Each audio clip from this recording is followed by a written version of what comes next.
Assalamualaikum warahmatullahi wabarakatuh dan selamat malam. Hari ini kita akan membahas turunan pada aturan rantai. Nah, sebelumnya kita sudah membahas tentang turunan pada fungsi aljabar, fungsi trigonometri, fungsi logaritma, dan eksponensial. Nah, untuk fungsi-fungsi yang telah kita pelajari tersebut dengan bentuk yang lebih kompleks, kita perlu mempelajari aturan rantai untuk mencari turunannya. Aturan rantai ini merupakan aturan yang digunakan untuk menyelesaikan turunan pada fungsi komposisi. Nah, kita tahu bahwa maksudnya fungsi komposisi itu adalah di mana turunan fungsi yang mengandung fungsi di dalam fungsi. Nah, saya misalkan dua buah fungsi, yaitu fungsi fx dan fungsi gx. Nah, di mana si fungsi g ini berada di dalam fungsi si f. Itulah yang dimaksud dengan fungsi komposisi, di mana ada sebuah fungsi di dalam sebuah fungsi, di mana ada fungsi f, di dalamnya ada fungsi si gx. Nah, untuk bentuk yang bentuk komposisi seperti ini, kita menggunakan aturan rantai untuk mencari turunannya. Misalnya cara menyelesaikannya adalah dengan memecahkan komposisi fungsi tersebut menjadi beberapa peubah. Jadi satu-satu kita selesaikan. Fungsi gx ini kita turunkan, kemudian fungsi dari si gx dari f ini yang dimana udah kita turunkan fungsi gx-nya, ini kita turunkan lagi si fungsi fx-nya. Nah, komposisi fungsi yang biasanya diturunkan dengan aturan rantai adalah bentuk pangkat dari fungsi aljabar yang terdiri dari beberapa suku ya. Jadi kalau misalnya saya contohkan seperti ini, fx sama dengan 5x kurang 3. Nah, ini ada pangkat di luarnya. Nah, di dalam sini ini kan kita tahu bahwasannya ini fungsi ya. Ini anggap aja 5x kurang 3 ini sebagai fungsi gx. Nah, kita mau cari fungsi fx ini, turunan fungsi fx ini yang di dalamnya ada fungsi gx. Nah, kalau bentuknya seperti ini masih pangkat 2, kita masih bisa menjabarkannya ya. Misalnya jadi fx dulu saya buat, berarti ini jadi 25x kuadrat dikurang 30x ditambah 9. Oke, masih bisa kita jabari. Maka turunannya adalah 50x dikurang 30. Nah, dengan sangat mudah kita bisa menyelesaikan turunan bentuk aljabar jika pangkatnya masih bisa kita handle. Gimana kalau pangkatnya ini menjadi lebih tinggi ya? Saya misalkan pangkatnya itu pangkat 8. Nah, kalau misalnya tadi pangkat 2, berarti kan gini. fx sama dengan 5x dikurang 3 pangkat 2 itu kan akan sama dengan 5x dikurang 3 dikali 5x dikurang 3. Nah, ketika dia jadi fx sama dengan 5x dikurang 3 pangkat 8, maka ini harus kita buat menjadi perkalian sampai 8 kali ya, 5x kurang 3. Nah, fungsinya ini sampai 8 kali, ini fungsi pertama sampai fungsi ke-8 kita jabarkan. Kemudian hasil jabarnya kita turunkan. Nah, ini akan sangat merepotkan jika kita mengalihkan 1 sampai 8 kali, kemudian kita cari turunannya, itu akan sangat merepotkan, membutuhkan waktu yang lebih banyak, serta ketelitian yang lebih tinggi. Nah, untuk bentuk yang kompleks seperti ini, pangkatnya lebih tinggi ya, maka kita bisa menggunakan aturan rantai untuk mencari turunan pada fungsi yang lebih tinggi seperti ini. Nah, untuk bentuk aturan rantainya itu kita bisa menyelesaikan dengan cara seperti ini. 5x kurang 3 ini kan gx ya, maka kita turunkan dulu yang 5x kurang 3 ini. Maka kalau misalnya kita ubah, tadi saya bilang bahwasannya cara untuk menyelesaikannya adalah dengan memecahkan komposisi fungsi tersebut menjadi beberapa peubah.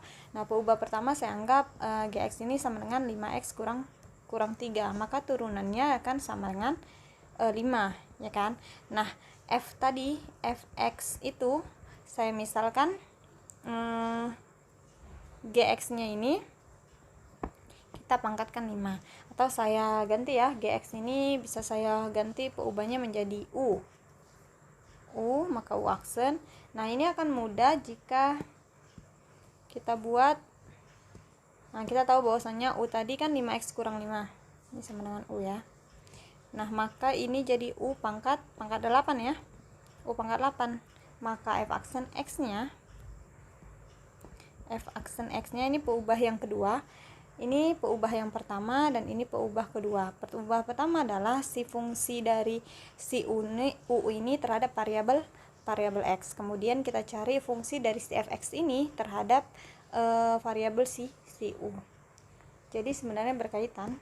Nah, ini saya buat berarti 8 u pangkat 7.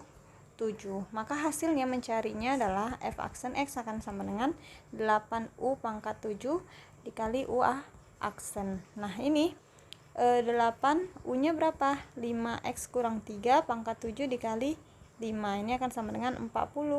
5x kurang 3 pangkat 7. Nah, jadi lebih mudah kalau misalnya kita menyelesaikannya secara aturan rantai. Nah, ini ya, kita uji coba yang pangkat 2 dulu. Hasilnya kan 50x dikurang 30. Nah, saya coba pakai aturan rantai ya. Maka u-nya itu akan sama dengan 5x dikurang 3, maka u aksen sama dengan 5. Nah, fx itu kita anggap sebagai u pangkat 2. Tadi pangkat 2 ya. Di sini saya buat kembali pangkat 2. Oke. Nah, maka f aksen x itu akan sama dengan 2u. Ya, 2 kurang 1 sama dengan 1. Jadi 2u. Maka f aksen x sama dengan 2u kali u aksen.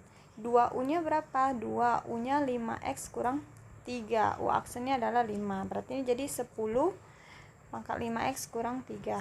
Nah, ini kalau kita jabarkan akan sama dengan 50x dikurang 30. Nah, sama ya bentuknya. Nah, di sini terlihat bahwasanya kita menggunakan aturan rantai ataupun kita jabarkan kemudian kita turunkan, hasilnya sama. Cuman kan kalau misalnya dia pangkat 2, oke lah, bisa kita jabarkan dengan mudah ya. Ketelitiannya juga nggak terlalu sulit untuk melihat kebenarannya. Nah, gimana kalau pangkat 8? Dia akan sulit karena kita jabarkan sampai 8 kali. Maka menggunakan aturan rantai. Ini dapat dirumuskan dalam bentuk seperti ini ya, dimana turunannya akan menjadi turunan dari fungsi f yang di dalamnya ada fungsi gx, kemudian fungsi si gx itu kita turunkan lagi. Nah, jadi kalau misalnya saya misalkan f-nya ini yaitu sama dengan f pada fungsi u, dan u itu merupakan fungsi si gx, maka bisa kita turunkan dy per dx. Kita kan menjadi dy per dx ya, dy nya ini terhadap si x ini, maka kita turunkan dulu si fungsi y ini, fu ya, fu ini terhadap si u, kemudian kita turunkan fungsi si u ini terhadap si x. Pada bentuk fungsi komposisi untuk aturan rantai ini bentuknya turunan seperti ini, kita akan mencoba membuktikan pada konsep dengan menggunakan konsep limit ya. Maka dy per dx itu akan sama dengan limit delta x menuju 0 pada f x tambah delta x dikurang fx dibagi dengan delta x ya, dibagi dengan delta x. Nah, kita tahu bahwasanya tadi bentuknya f0gx ya, itu akan sama dengan fgx. Nah, ketika dia f-nya menjadi x tambah delta x ya, f menjadi x tambah delta x, maka dia akan menjadi fgx tambah delta x. Nah, ini akan sama dengan, saya tulis di bawahnya aja, akan sama dengan gx tambah delta x ini akan sama dengan gx ditambah delta gx. Oke ya, nanti kita masukkan kepada rumus di sini. Maka ini akan sama dengan limit delta x menuju 0 f0gx tambah delta x dikurang f0gx. Nah, ini dibagi dengan delta x. Ini akan sama dengan limit delta x menuju 0 pada ini ya, kita bentuknya menjadi seperti ini, maka dia jadi fgx tambah delta x dikurang fgx dibagi dengan delta x. Nah, ini oke, saya tulis dulu dibagi dengan delta x. Nah, bentuk ini bisa kita jabarkan, ini kan gx tambah delta x bisa kita jabarkan menjadi bentuk seperti ini ya. Maka saya tuliskan kembali menjadi limit delta x menuju 0 pada fgx ditambah delta gx. Nah, ini dikurang dengan fgx dibagi dengan delta x. Nah, kemudian saya mau menambahkan sesuatu ya pada bentuk ini, sama seperti gini. Kalau misalnya tambahkan a bagi a itu kan sama dengan 1. Nah, bentuk yang tidak akan mempengaruhi pada bentuk awalnya ini, saya akan mengalihkannya dengan delta gx. Maka penyebutnya akan dibagi dengan delta gx. Nah, sehingga delta gx dibagi delta gx ini kan sama dengan 1. Dia tidak akan mempengaruhi bentuk awalnya ini. Nah, kemudian saya ingin menukarkan di sini jadi delta gx dan di sini menjadi delta x. Nah, sehingga bisa kita tuliskan bahwasanya limit delta x menuju 0 nih, saya coba pindahin ya supaya bisa terlihat jelas. Delta gx dikurang fgx, ya kan? Ini dibagi dengan delta gx, karena mau saya pindahkan ya, itu akan sama aja, tidak akan memberi pengaruh yang berbeda. Delta gx dibagi dengan delta x. Nah, kita tahu bahwasanya delta gx itu dari sini. Delta gx itu akan sama dengan gx tambah delta x dikurang gx. Nah, jadi saya coba jabarkan. Di sini limit ya, limit di sini juga bisa kita tuliskan limitnya ya, kita pecah limitnya. Maka dia akan menjadi limit delta x menuju 0 fgx ditambah delta gx dikurang fgx dibagi dengan delta gx. Oke, dibagi dengan delta gx. Ini akan dikalikan dengan gx tambah delta x dikurang gx ya, dibagi dengan delta x, dibagi dengan delta x. Nah, ini kita sudah melihat bentuk seperti ini. Kalau misalnya ini kan kalau dijabarkan bentuk kali pada sifat limit ya, pada sifat limit, maka dia bisa kita pecahkan di sini jadi limit delta x menuju 0 pada gx tambah delta x dikurang gx dibagi delta x. Kita tahu bahwasanya ini bentuk turunan pada si gx. Nah, saya coba pecahkan. Kemudian di sini kan delta gx, di sini juga delta gx. Nah, ketika delta x menuju 0, maka delta gx juga akan menuju 0. Makanya saya bisa menjabarkan, tuliskan kembali delta gx akan menuju 0 pada fungsi f gx ditambah delta gx dikurang f gx ya, dibagi dengan delta gx. Delta gx. Oke, saya tulis kembali gx dikali dengan limit delta x menuju 0 pada gx ditambah delta x dikurang gx. Ini dibagi dengan delta x. Nah, ini udah terlihat dengan jelas ya bahwasanya ini bentuk turunan pada si fungsi gx dan ini bentuk turunan pada fungsi f di dalamnya ada fungsi si gx. Nah, ini bisa kita tuliskan bahwasanya fungsi f pada fungsi gx dikali dari fungsi gx ya, gx turunan dari si gx tadi. Oke ya, sehingga terbukti untuk bentuk aturan rantai pada atau fungsi komposisinya menjadi turunan pada si fungsi f, di dalamnya ada fungsi gx, terus kita turunkan pada si fungsi gx tersebut ya.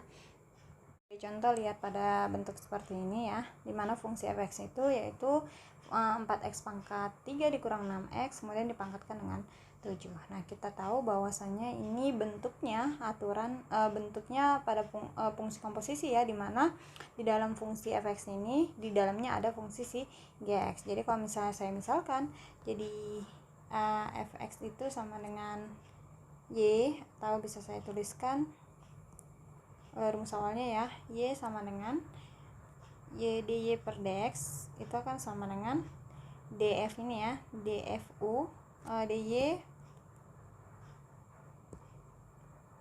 dy per du dikali du per dx. Nah, ini kita tahu bahwasannya du per dx itu ini kita misalkan yang di dalam ini gx itu sebagai u, atau yang dalam ini sebagai u. Nah, fu ini, fx ini sebagai si y. Saya buat y di sini sebagai si y. Maka kita turunkan si u-nya ini, kemudian kita turunkan si y-nya ini. Oke, nah saya coba buatkan U-nya dulu ya, U sama dengan 4x pangkat 3 dikurang 6, maka U aksennya akan sama dengan 12x pangkat 2, dan Y-nya ini akan sama dengan U pangkat 7, maka Y aksen sama dengan 7U pangkat 6. Nah, kemudian kita masukkan ke dalam rumusnya DY per DU. Nah, ini ya bentuk DY per DU, maka 7U pangkat 6. Nah, U DU per DX itu ini berarti turunannya 12x pangkat 2, 12x pangkat 2. Nah, ini kita bisa hitung 7 dikali dengan 12 sama dengan 84 ya. 84 x pangkat 2. Kemudian ini ada U pangkat 6. Nah, kemudian kita balikkan lagi bentuk U-nya ke bentuk si X ya, bentuk X atau bentuk semula. 4x pangkat 3 dikurang 6 pangkat 6. Oke ya. Nah, jadilah hasilnya terbentuk. Contoh lain saya buat seperti ini. Nah, perhatikan. Ini kan cos ini ya. Cos ini adalah bentuk fungsi pada si fungsi di dalam fungsi si fx. Kemudian ternyata di dalam cos ini ada fungsi lain, yaitu fungsi 5x kurang 4. Jadi istilahnya sebuah fungsi di dalamnya ada fungsi lainnya lagi pada si fungsi yang di dalam si fungsi fx tadi. Nah, jadi ini kita bisa turunkan satu-satu ya. Perubahannya bisa kita turunkan satu-satu, jadi nggak perlu pusing kalau misalnya dia bukan hanya terdiri dari satu fungsi ya. Ini kan dari satu fungsi ya di dalam fungsi ini. Dan ini ternyata ada dua fungsi yang di dalam fungsi si fx, di mana fungsi yang satunya lagi itu merupakan fungsi di dalam fungsi si ini.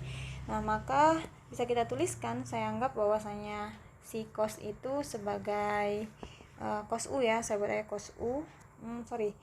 Saya buat dari yang kecil dulu, anggap aja ini sebagai V. Maka cos V-nya itu akan sama dengan U, dan Y-nya itu sama dengan cos V. Oke, bisa dipahami? Oke, saya coba jabarkan aja langsung ya. Bahwasanya V-nya ini saya tulis di sini aja ya. Maka V sama dengan 5x kurang 4. Maka V aksen sama dengan 5. Nah, kemudian cos ini sebagai si U ya. Maka U akan sama dengan cos V ya. V-nya di dalam, maka U aksen sama dengan cos itu turunan dari si min sin V. Kemudian kita tahu bahwasanya Y itu akan sama dengan cos V. Y itu sama dengan cos pangkat 3 ya. Nah, ini saya tulis lagi cos pangkat 3 dari si V. Maka cos pangkat 3 dari V ini bisa saya buat gini. Cos U ya, saya buat ini jadi U aja. U pangkat 3. Nah, ini lebih gampang dipahami. Oke, maka U pangkat 3, maka Y aksen sama dengan 3U pangkat 2. Nah, kemudian bisa kita tuliskan kembali bahwasanya fx akan sama dengan cos 3 pangkat cos 5x kurang 4 pangkat 3. Maka f aksen x nya ini akan sama dengan, kita masukkan satu-satu, U pangkat 3, atau bisa saya tuliskan seperti ini ya, dy per dx itu akan sama dengan dy per du. Nah, du per dv, karena terhadap v tadi ya, ini u nya terhadap si v, maka si dv nya ini terhadap si x. Nah, kita jabarkan bahwasanya dy terhadap du nih ya, y terhadap u, du terhadap v, ini u sebagai di sininya v, dan v terhadap si x. Nah, ini akan bisa kita tuliskan bahwasanya 3u pangkat 2 du per dv nya min sin v. Nah ya, nah v nya itu 5. Nah, ini bisa kita tuliskan 3 kali 5 sama dengan 15. Ini ada min, maka min 15 sin v u pangkat 2. Nah, ini kita kembalikan v nya itu menjadi 5x kurang 4. Nah, u nya menjadi, mana u tadi, u nya itu menjadi cos v.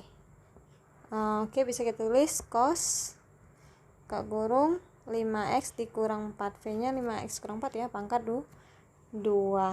Atau saya coba geserkan aja ya, terlalu rapat. Nah, ini bisa saya tuliskan bahwasanya min 15 sin V nya 5x kurang 4. Nah, U nya tadi cos ya, cos pangkat 2 tadi, V cos P, V nya tuh 5x kurang 4. Oke, sampai di sini semoga bisa dipahami, dan ketika ada contoh soal bisa dikerjakan, ketika ada soal-soal bisa dikerjakan. Oke, wassalamualaikum warahmatullahi wabarakatuh dan selamat malam.